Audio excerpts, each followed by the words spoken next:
Big pass லைவ்ல ஒரு பக்கம் அந்த டஸ்ட்பின் கவர் போடலன்ற மாதிரி பெரிய பிரச்சனை. திவ்யா வந்து செம காண்டாயிட்டு கேப்டனை தட்டி கேட்டுட்டு இருக்காங்க. அதுக்கப்புறம் யாரா அந்த கவரை போடலன்னு பார்த்தா நம்ம கேமர் அக்கா தான் அந்த கவரை போடாம வேலை பார்த்துருக்காங்க. அந்த இஷ்யூவை பத்தி பேச போறோம். இன்னொரு பக்கம் சாண்ட்ரா திவ்யா மேல இருக்கிற மொத்த கோவத்தையும் வன்மமாக அங்க கொட்டி கொண்டு இருக்கிறார். உண்மையை சொல்லனா அந்த பொண்ணு உனக்கு நல்லதான் நினைச்சு, ஆனா நீ இப்போ ஒன்று பண்ற பத்தியா அதுதான் ரொம்ப ஒஸ்டா இருக்கு அப்படின்ற 2 டாபிக் தான் பார்க்க போறோம். சேனலுக்கு புதுசா இருந்தீங்கன்னா சப்ஸ்கிரைபும் மறக்காம லைக்கும் ஐப்பும் போட்டுருங்க மக்களே. எல்லா வீடியோலையும் கேட்கறேன், மறக்காம போடுங்க. இப்ப கண்டென்ட்டுக்குள்ள போயிடலாம். ஆக்சுவலா என்ன நடக்குதுன்னா, பாத்ரூம் கிளீனிங் டீம் வியானா மற்றும் திவ்யா என்ன நடக்குது, இந்த சூப்பர் டீலக்ஸோட இது டஸ்ட்பின் சூப்பர் டீலக்ஸ்ல இருக்கிற டஸ்ட்பின் கவரை எடுத்திருக்காங்க. அங்க டஸ்ட்பின் கவர் திரும்ப போடல, அங்க வேஸ்டேஜஸ் எடுத்துட்டு கவர் போடல. இதை வந்து கம்ப்ளைண்டா வந்து சாண்ட்ரா ரைஸ் பண்ணியிருக்காங்க. அது வந்து பார்த்தீங்கன்னா சாண்ட்ரா ரைஸ் பண்ணதுக்கப்புறம் அது கேப்டன் போயிருக்காரு. அதுக்கப்புறம் கேப்டன் வந்து கேட்கும்போது இது யார் பண்ண வேண்டியது அப்படின் போது திவ்யா போயிட்டு அந்த கவர் போய் போடும் போது கவர் இல்லை. அப்போ நாங்கள் தானே எடுத்துருக்கணும். ஒரு பக்கம் பாத்ரூம் கிளீனிங் டீம் தான் அதை கிளீன் பண்ணியிருக்கணும், நாங்கள் கிளீன் பண்ணல. அப்போ அதை யார் எடுத்து போட்டது எனக்கு சொல்லுங்க. நாங்கள் எடுத்து போட்டிருந்தா கவரை போட்டிருப்போம். யாரோ எடுத்து போட்டிருக்காங்கன்னா போட்ட நம்பர் கவர் போட்டிருக்கணுமா இல்லையா? அது போடலை. இதில் எல்லாரும் டிஷ்யூ எடுத்து அதை அப்படியே போட்டிருக்காங்க. அந்த டிஷ்யூல நம்ம எடுத்து போடணுமா அப்படின்ற ஒரு கேள்வியை ஒரு பக்கம் ரைஸ் பண்ணுறாங்க திவ்யா. வேலிடான கொஸ்டின் தானே. யார் மாற்றினாங்களோ மாற்றின கையோட கவர் போட்டிருக்கணும் பாயிண்ட்ல. இதை கேட்குறாங்க. அது கூட தெரியாதா? பேசிக் ஒரு விஷயத்த ஒன்று எங்ககிட்டயாவது சொல்லியிருக்கணும். இன்ஃபார்மும் பண்ணலை, எதுவும் பண்ணல. என்னது இது? இல்லை எங்ககிட்டயாவது இன்ஃபார்ம் பண்ணியிருக்கலாம்லன்ற மாதிரி கேள்விகள் வருது. அங்கே ஒரு பக்கம் சாண்ட்ரா உட்காந்து பார்த்துட்டு இருக்காங்க. யார் எடுத்தாங்கன்னு தெரியாத மாதிரி அப்படியே இருக்காங்க. அடுத்ததா பார்த்தீங்கன்னா வெளியே வந்து கார்டன் ஏரியாவில் ஒரு இந்த லிவிங் ஏரியா பக்கத்தில் ஒரு சண்டை. அங்கே வரும்போது என்ன சொல்றாருன்னா, அந்தந்த டீம் வேலையை அந்தந்த தான் பார்க்கணும் அப்படின்ற மாதிரி அமித் சொல்றாரு. இல்லையே நேற்று நீங்கள் என்ன சொன்னீங்க? அரோரா சொல்கிறார், நேற்று என்ன சொன்னீங்க? எல்லா டீமோட வேலையும் பார்வதி எனக்கு அமர்ந்து தான் பண்ணுவாங்கன்னு சொன்னீங்க. இப்போ என்ன நீங்கள் மாற்றி பேசுறீங்க? அப்படி நீங்கள் இப்படி அந்தந்த டீம் வேலையும் கொஞ்சம் பார்ப்பாங்க நீங்கள் சொன்னீங்கன்னா லிவிங் ஏரியாவில் கூப்பிட்டு வச்சு அனௌன்ஸ் பண்ணுங்க. இதில் தேவையில்லாமல் இன்க்ளூட் பண்ணாதீங்க.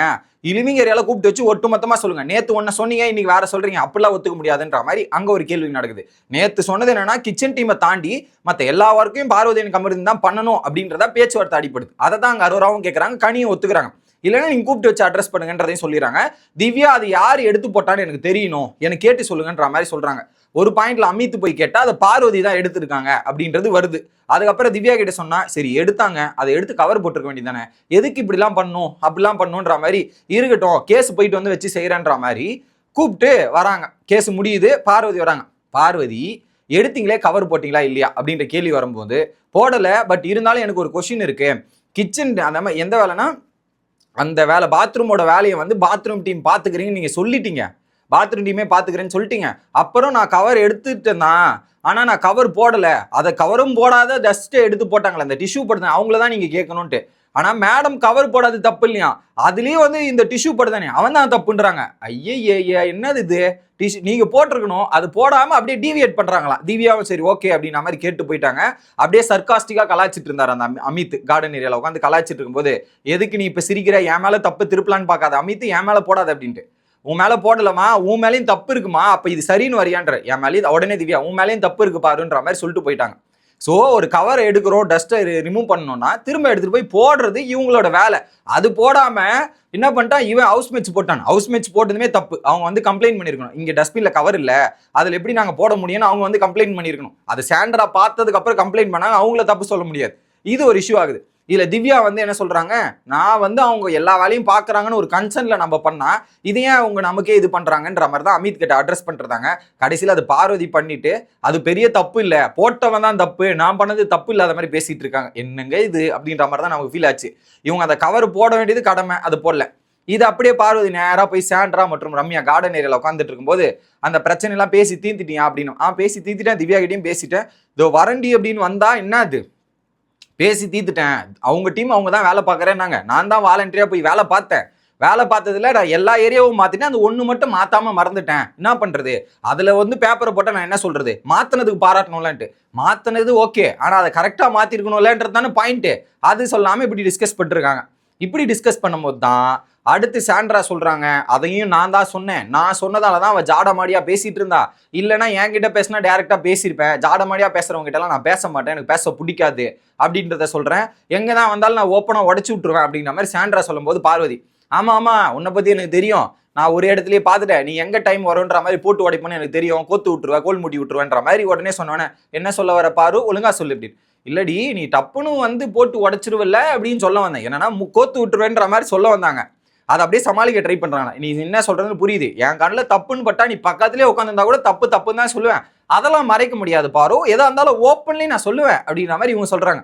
அடுத்து திவ்யா கிட்ட யார்ட்டி பேச மாட்டேன், எனக்குலாம் திவ்யா கிட்ட பேசவே பிடிக்கல, நான் பேசவும் மாட்டேன், எதுக்கு நான் பேசணும், கொஞ்சமாவது மனசாட்சி இருக்கா அப்படின்ற மாதிரி கேட்குறாங்க. திவ்யா வந்து பிரஜன் போகும்போது ஏதாவது அழுதாளா, ஃபீல் பண்ணானே, நீயே சொல்லு, ஃபீல் பண்ணால ஏதாவது பண்ணா, இல்லடியோ ஃபீல் பண்ணாடி, ஃபீல் பண்ணாலே அப்படி பார்த்தேன், அதுக்கப்புறம் ஃபீல் பண்ணாலா அப்படின்ற மாதிரி. மேடம் மாதிரி என்ன பண்ணும், சட்டை ஏதாவது இருக்கா, சட்டையை பிடிச்சிட்டு எல்லா இடத்துலையும் உட்காந்துக்கிட்டு கோர்ட்டு கேஸில் உட்காருது, இங்கே உட்காருது, எல்லா கேஸ்லையும் திவ்யாவும் சாண்ட்ரா மாதிரி அந்த சட்டையை பிடிச்சிட்டு உட்காந்துட்டு இருக்கணும் போல, அப்படியே உட்காந்துட்டு இருந்தா கரெக்டா இருக்கும் போல இருக்கு அப்படின்ற மாதிரி தான் நமக்கு தோணுது. ஏன்னா அவங்க சொல்றது அப்படிதான் இருக்குது. ஸோ அவங்க ஃபீல் பண்ணலையா, திவ்யா அந்த ஸ்டார்டிங்ல ஃபீல் பண்ணாங்க, அதுக்குன்னு நீங்க உட்காந்து கேமரா முன்னாடி ஃபீல் பண்ணி கார்டன் ஏரியாவில் ஃபீல் பண்ணி எல்லா நேரமும் ஃபீல் பண்ணிட்டு இருக்க முடியுமா, அப்படிதான் இவங்க எக்ஸ்பெக்ட் பண்றாங்க. ஸோ அவரு திவ்யாக்காக எவ்வளவு பண்ணியிருக்காரு, இதெல்லாம் பண்ணிருக்காரு, கொஞ்சமாவது இது இருக்கா, இந்த டீமுக்கே வந்து ஒரு நாமினேஷன் ப்ரீ பாஸ் வாங்கியிருக்காரு, அதை பத்தி கூட யாருமே பேச மாட்டாங்க. அந்த நன்றி யாருக்கும் இல்லை, இவளுக்காக அந்த நன்றி இருந்திருக்கணும்ல, இவளுக்காக அந்த இது இருந்திருக்கணும்ல அப்படின்ற மாதிரி அபாண்டமான குற்றச்சாட்டுகள். இதுல குறிப்பா எப்படா பிரஜன் வெளியே போவாரு அப்படின்றதுக்காக காத்துட்டு இருந்தா போல அப்படின்றதையும் சொல்றாங்க. இதுல சாண்ட்ரா வெளியே போகணும்னு எதிர்பார்த்துட்டு இருக்கா. ஏன்னா நான் அவ கூட பெட்டை ஷேர் பண்றேன், அன்னைக்கு வீக்கெண்ட் எபிசோட்ல யார் வெளியே போவான்னா சாண்ட்ரா வெளியே போவான்றது சொல்றா. அப்ப உள்ளுக்குள்ள அவ்வளோ விஷயத்த வச்சுக்கிட்டு, எப்படி உள்ளுக்குள்ள அவ்வளோ விஷயத்த வச்சுக்கிட்டு அன்னைக்கு சாண்ட்ரான்னு சொல்றான்னா அப்ப என்ன அர்த்தம், அவளுக்கு நான் வெளியே போகணும், இந்த வீட்டை விட்டு வெளியே போகணும், அந்த பெட்டு காலி ஆகணும், அப்படியாப்பட்ட எண்ணம் படைச்சவள் தான் திவ்யா அப்படின்ற மாதிரி இவங்களோட அசம்ஷனு, இவங்களுக்குள்ள தோன்றது எல்லாமே சொல்றாங்க. அன்னைக்கு திவ்யா நேம சொல்லிட்டாலாம், அது இவங்களுக்கு பிடிக்கலையா, அதனால எவ்வளவு வன்மத்தை உள்ள வச்சிருக்கான்ற மாதிரி பேசுறாங்க. அப்படி எதுவுமே பண்ணல. உன்னை பத்தி திவ்யா ஒரு இடத்துல கூட சாண்ட்ராவை பத்தி தப்பா பேசினதே கிடையாது, அடிச்சு சொல்றேன், ஒரு இடத்துல கூட திவ்யாவை தப்பா பேசினது இல்லை. ஆனா நீ கிடைக்கிற சான்ஸ் எல்லாம் என்னென்ன வருதோ அது எல்லா இடத்துலயும் திவ்யாவை தப்பாக பேசிக்கொண்டு இருக்கும் சாண்ட்ராவை தான் நான் பாக்குறேன். ஸோ யார் கூட எப்படி கம்பேர் பண்ணி பேசுனீங்கன்றதையும் பார்த்தோம். இப்போ அவங்க பண்ணாத விஷயத்துக்கு இப்படிதான் நினைச்சிருப்பான்ற மாதிரி நீங்க ஒரு பர்செப்ஷன் வைக்கிறீங்களே, அதுவே ரொம்ப தப்பு. அதை தாண்டி என்ன சொல்றாங்க, இப்படிதான் நினைச்சிருப்பா இதெல்லாம், அதுலயும் ட்ரெஸ் எடுத்து அன்னைக்கு இப்படி நைட்டு பண்ணதெல்லாம் ரொம்ப ஒஸ்ட்டு, எதுக்கு இப்படி பண்றானே எனக்கு தெரியலன்ட்டு. அன்னைக்கு அங்க லெட்டர் வந்துச்சு, லெட்டர் வந்து அந்த சூட் கேஸை ரிட்டர்ன் பண்ணோன்றது உன் கண்ணு முன்னாடி தான் ரம்யாவுக்கு லெட்டர் படிச்சு கொடுத்தாங்க, அது கூட புரியல, அது கூட மனசாட்சியா கண்டல. அதுக்கப்புறம் இன்னொரு பாயிண்ட் சொல்றாங்க, இப்ப திவ்யா ரொம்ப சந்தோஷமா இருக்கா, ஜாலியா சுத்திட்டு ஃபன் சைடு காமிச்சிட்டு இருக்கா, கொஞ்சமாவது ஃபீலிங்ஸ். இப்ப என்னமா அந்த பொண்ணு ஃபீலிங்ஸ் பண்ணணும் எனக்கு புரியல. இப்ப என்ன அந்த ஃபீலிங்ஸ் பண்ணணும், அதெல்லாம் அந்த பொண்ணு ஃபீலிங்ஸ் பண்ண வேண்டிய அவசியம் இல்லை. நிஜமா அது எதுக்கு ஃபீல் பண்ணணும்னு எனக்கு தெரியல.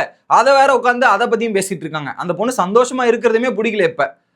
அதை தாண்டி நேத்து நான் பேசினேன்டி, அவ வந்து இப்படிலாம் கேட்டா இப்படிலாம், நேத்து அந்த பொண்ணு தெளிவா சொல்லிடுச்சு, எனக்குன்னு செல்ஃப் ரெஸ்பெக்ட் இருக்கு, எனக்குன்னு இது இருக்குது, நான்லாம் வந்து பேச முடியாது, நான் போய் பேசி பார்த்தேன், அதுக்கு மேல அவங்க ரெஸ்பான்ஸ் பண்ணல, நான் என்ன பேச முடியும், எது சொல்ல முடியும் அப்படின்ற மாதிரி கேட்டுட்டு இருக்காங்க. ஸோ திவ்யா தெளிவா இருக்காங்க, சாண்ட்ரா தான் உள்ள இருக்கிற வன்மம். சாண்ட்ராக்கு 2 பேர் தாங்க வாயில வரும், ஒன்னு கனி, இன்னொன்னு திவ்யா. இந்த 2 பேரை விட்டா இப்ப வேற யார் மேலேயும் எதுவுமே சொல்ல முடியாது. ஸோ முழுக்க பிரஜன் போனதுக்கு எப்படின்னா, பிரஜன் போனதுக்கு இவங்க காரணம் அப்படின்ற மாதிரி நினைச்சிட்டு இருக்காங்க. அதுல அங்க ஷிஃப்ட் பண்றதுக்கான முயற்சியுமே நடக்குது. ஆனா எல்லா இடத்துலயும் சாண்ட்ராக்காக நன்மை நினைச்சது தான் திவ்யா. ஆனா கடைசியில அந்த பொண்ணோட மனசு கூட புரியாம அந்த பொண்ணை பத்தி இப்படி உட்காந்து பேசுறதே எனக்கு ரொம்ப வஸ்து த கோரா இருக்கு. அதை உட்காந்து இவங்க 3 பேரை உட்காந்து கேட்டிருக்காங்க, எப்படி ஏத்தி விடுறா, எப்படி பண்றா, அப்படி பண்றான்றாங்க. எந்த ஒரு கெட்ட எண்ணமும் இல்லாத மாதிரி தான் இருந்தாங்க. ஆனா என்ன, திவ்யா கிட்ட அவங்கள தன்னிலைப்படுத்துறது தான் திவ்யாவோட பிரச்சனையை தாண்டி மற்றவங்களை அசிங்கப்படுத்துறதோ மற்றவங்களை கேவலப்படுத்துறதோ திவ்யா அவ்வளவா பண்ண மாட்டாங்க. சாண்ட்ரா உன்னை புரிஞ்சிக்கவே முடியாதம்மா தாயே அப்படின்ற மாதிரி சொல்லிக்கிட்டே வீடியோ முடிக்கிறேன். Bye guys.